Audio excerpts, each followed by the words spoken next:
स्वागत है आपका उज्ज्वल मैथ्स कंसेप्ट क्लासेज में। हम इतने दिनों से अनुपात के बारे में पढ़ रहे थे और अनुपात का हम एक और नई तरह का प्रश्न लेके आए हैं और जो कि एसएससी पटवार इस तरह के एग्जाम्स में आने की जिसकी संभावना रहती है। और ये भी कोई कठिन प्रश्न नहीं है, बस थोड़ा सा हल्का सा हमें कंसेप्ट इसमें समझने की ज़रूरत है। तो सबसे पहले अपन प्रश्न को पढ़कर इसको समझने की कोशिश करते हैं कि प्रश्न में क्या दे रखा है और हमें क्या ज्ञात करना है। प्रश्न क्या बोल रहा है कि तीन संख्याएं 2:3:4 के अनुपात में हैं तथा इनके वर्गों का योग 725 है, तो इनमें से सबसे बड़ी संख्या ज्ञात करो। प्रश्न में दे रखा है कि हमारे पास तीन संख्याएं हैं जिनका अनुपात 2:3:4 है और उनके वर्गों का योग 725 है, तो इनमें से सबसे बड़ी संख्या ज्ञात करो। तो हम इस सवाल को सोल्व करते हैं, ठीक है, सॉल्यूशन निकालते हैं इस सवाल का। तीन संख्याएं हैं जो 2:3:4 में है, तो हम तीन संख्याओं को मान लेते हैं, ठीक है, कि माना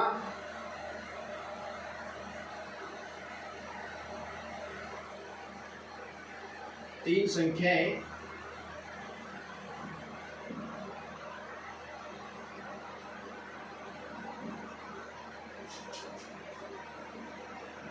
x, y, z है। माना कि वो तीन संख्याएं कौन कौन सी है, वो तीन संख्याएं हमारे पास में x, y और z है। उन तीन संख्याओं को हमने मान लिया है, ठीक है। तो अब क्या दे रखा है प्रश्न के अंदर कि वो तीन संख्याएं 2:3:4 में है, ठीक है। तो इसका मतलब क्या हुआ, इसका मतलब ये हुआ कि अतः x अनुपात y अनुपात z बराबर 2:3:4 होगा, ठीक है। ये तीनों संख्याएं हमने मान ली x, y, z और प्रश्न के अंदर दे रखा है कि ये तीनों संख्याएं 2:3:4 में हैं, तो इसका मतलब ये हुआ कि x अनुपात y अनुपात z का अनुपात जो है वो बराबर है 2:3:4 के, ठीक है। ये प्रश्न के अंदर ही दे रखा है। अब हम आगे और देखते हैं इसको, ठीक है। तो हमारे सामने x अनुपात y अनुपात z बराबर आ गया 2:3:4। अब आगे क्या दे रखा है प्रश्न में कि इनके वर्गों का योग 725 है, ठीक है। ये जो तीनों संख्याएं हैं x, y, z, इनके वर्गों का योग कितना 725। तो हम लिखेंगे दिया है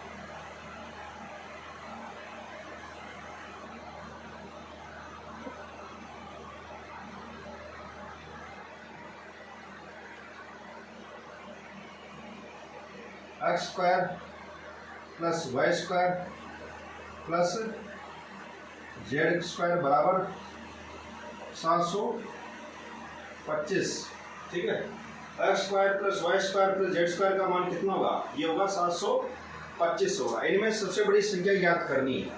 अच्छा, एक्स वाई और जेड का अनुपात अगर 2:3:4 है, तो इनमें से सबसे बड़ी संख्या वही होगी जिसके संगत अनुपात ज़्यादा है। तो 2, 3 और 4 में से 4 संख्या सबसे ज़्यादा है और ये जेड के संगत है, ठीक है। तो सबसे बड़ी संख्या कौन सी होगी, जेड होगी, ठीक है। तो हम यहाँ लिखेंगे यहाँ सबसे बड़ी संख्या जेड है, क्योंकि जेड के संगत जो अनुपात है वो सबसे ज़्यादा है। तो जेड जो है ना इन तीनों संख्याओं में सबसे बड़ी संख्या है। यहाँ लिखेंगे यहाँ जेड सबसे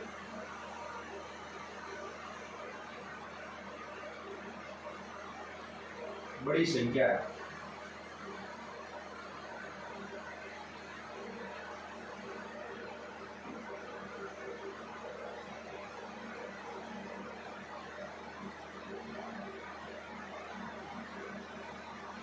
ठीक है।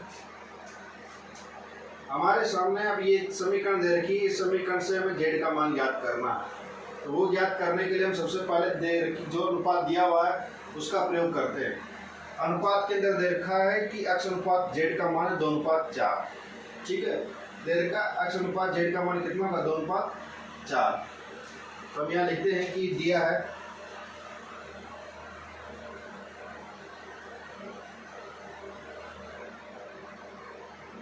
x अनुपात z का जो मान है x अनुपात z का मान है 2:4। ठीक है, x अनुपात z का मान कितना है?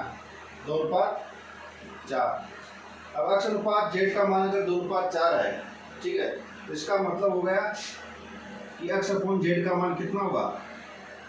2/4। ठीक है, 2/4। अब x/z का मान कितना हो जाएगा? ये हो जाएगा 1/2। इसको सरल करने पर हम देखते हैं कि 2 का भाग देने पर 2 के अंदर 2 का भाग देने पर 1 आता है, 4 के अंदर 2 का भाग देने पर 2 आता है। तो सरल करने पर x/z का मान आता है 1/2। ठीक है, अब इसको आगे अपन वज्र गुणन विधि की सहायता से करते हैं। z यहाँ भाग में LHS यानी कि लेफ्ट हैंड साइड में जाते ही गुणा में आ जाएगी और x का मान हो जाएगा z/2। ठीक है, z/2। ठीक है, z का मान कितना आ जाएगा? z/2। ठीक है,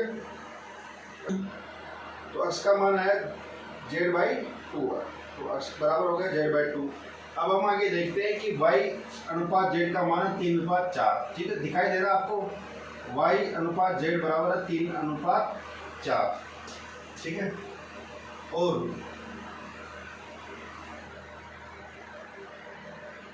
y अनुपात z का मान कितना है?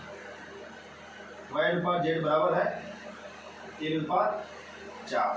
ठीक है, ये चीज आ गई हमारे सामने। अब आगे का प्रश्न अपन यहाँ सोल्व करते हैं। ठीक है, अगर x का मान तो आ गया, y अनुपात z का मान है 3:4। अगर ये दे रखा है, इसका मतलब ये हो गया कि y/z बराबर हो गया 3/4।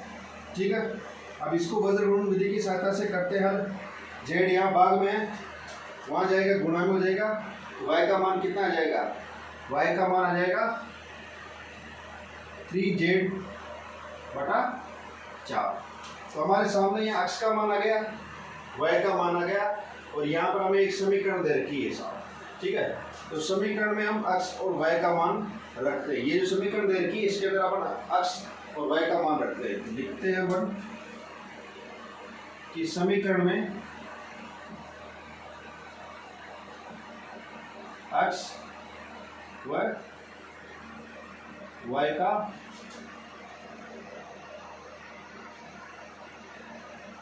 मान रखने पर, तो समीकरण में हमने पहले निकाली थी, उस समीकरण के अंदर जो हमने अभी x का मान निकाला है और y का मान निकाला है, वो मान इस समीकरण के अंदर रखते हैं अपन।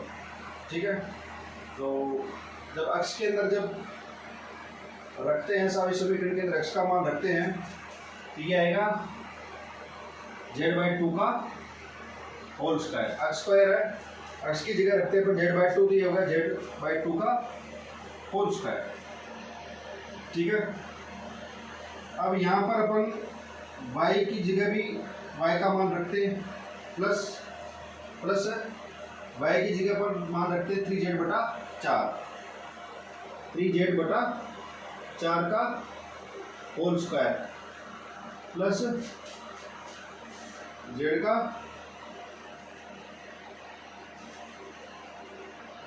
होल स्क्वायर बराबर कितना होगा? 725। ठीक है, ये मान हो गया। अब इसको अपन आगे सोल्व करते हैं। ये हो जाएगा z²/4, 2 का वर्ग करते आ जाएगा 4, प्लस 9 का वर्ग करते आता 9, z²/16 प्लस z² बराबर 725। ठीक है, अब इस समीकरण को सोल्व करने के लिए हम क्या करते हैं कि इस समीकरण को सोल्व करने के लिए अपन 16 को लघुत्तम में लेते हैं। ठीक है, 16 को लघुत्तम में लेते हैं। ठीक है, 16 लघुत्तम ले लिया अपन ने, फिर 4 16 के अंदर देते 4 का भाग आता है 4 का गुणा करते z² से, तो आता है हमारे पास 4z² प्लस 16 के अंदर 16 का भाग जैसे 1 आता है, 1 को 9z² से गुणा करते तो आता है 9z²। ठीक है, प्लस फिर 16 के अंदर 1 का भाग देते आता है 16 को z² से गुणा करते ही आता है 16 जेड स्क्वायर बराबर 725। ठीक है, कितना आता है 725। यहाँ तक तो हमारे पास सामने ये समीकरण आ गई है। और इसमें से जो सबसे बड़ी संख्या, प्रश्न में क्या दे रखा था, सबसे बड़ी संख्या ज्ञात करनी है। और हमने यहाँ पर अनुपात की सहायता से देखा था कि सबसे बड़ी संख्या तो है जेड। ठीक है, सबसे बड़ी संख्या जेड है और इस समीकरण की सहायता से अपन जेड का मान आसानी से ज्ञात कर सकते हैं। ठीक है, तो हम ज्ञात करते हैं।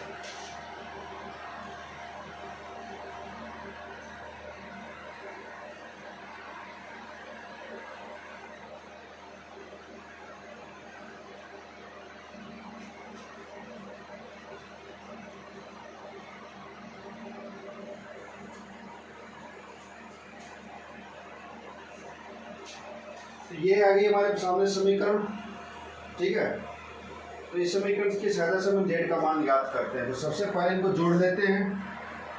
16 Z square plus 4 Z square हो गया 20 Z square plus 9 Z square हो गया 29 जेड स्क्वायर। तो यहाँ अंश में तो आ गया हमारे सामने 29 जेड स्क्वायर अपॉन हर में आ गया 16। ठीक है, अपॉन हर में आ गया 16 बराबर 725। ठीक है, ये हो गया हमारे सामने। अब अपन इसको हल करते हैं। तो हल करने के लिए हम इसको वज्रगुणन विधि की सहायता से हल करेंगे। 16 यहाँ भाग में है, वहाँ जाएगा गुणा में हो जाएगा। 29 यहाँ गुणा में है, उधर जाएगा भाग में हो जाएगा। ठीक है, तो हमारे सामने निकल आएगा जेड स्क्वायर बराबर 725 इंटू 16 अपॉन 29। ठीक है, हमारे सामने निकल आएगा। फिर आगे जब 29 के अंदर 725 का भाग देंगे तो ये कितना आएगा, ये आएगा 25। ठीक है ना, 725 के अंदर जब 29 का भाग देंगे ना तो ये आएगा 25। ठीक है, तो जेड स्क्वायर हो गया हमारे सामने 25 इंटू 16। ठीक है, अब जेड का मान ज्ञात करना, हमें सबसे बड़ी संख्या तो थी जेड। तो जेड का मान हमें ज्ञात करना। जेड का मान ज्ञात करने के लिए क्या करते हैं अपन, जेड का मान ज्ञात करने के लिए अपन ये जो समीकरण दे रखी है, ये दोनों समीकरण का दोनों ओर वर्गमूल कर लेते हैं। ठीक है ना, समीकरण का दोनों ओर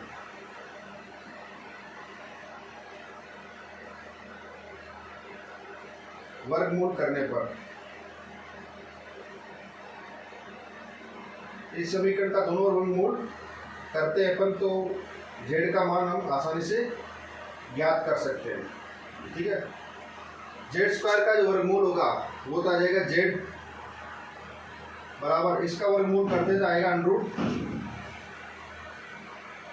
25 इंटू 16। ठीक है, अब ये जो वर्गमूल की खासियत क्या है, वर्गमूल की खासियत है कि अगर वर्गमूल के अंदर दो संख्याएं गुणा में होती है तो वर्गमूल सेपरेट हो जाता है। ठीक है, तो हमारे सामने आगे वर्गमूल आ गया √ 25 इंटू √ 16। और फिर हमने छोटी कक्षाओं के अंदर वर्गमूल और वर्ग के बारे में पढ़ा है, उनको याद भी किया। 20-25 तक हमें वर्ग और वर्गमूल आने चाहिए। ठीक है, तो √ 25 का वर्गमूल होगा 5 और 16 का जो वर्गमूल होगा वो होगा 4। तो ये आ गया 5 इंटू 4, तो 5 इंटू 4 हो गया 20। तो जो हमें सबसे बड़ी संख्या ज्ञात करनी थी, वो जो सबसे बड़ी संख्या थी जेड। ठीक है, जेड सबसे बड़ी संख्या थी, जेड का मान हमने ज्ञात कर लिया 20। तो हमारे सामने ये आंसर निकल आया 20। ठीक है, धन्यवाद।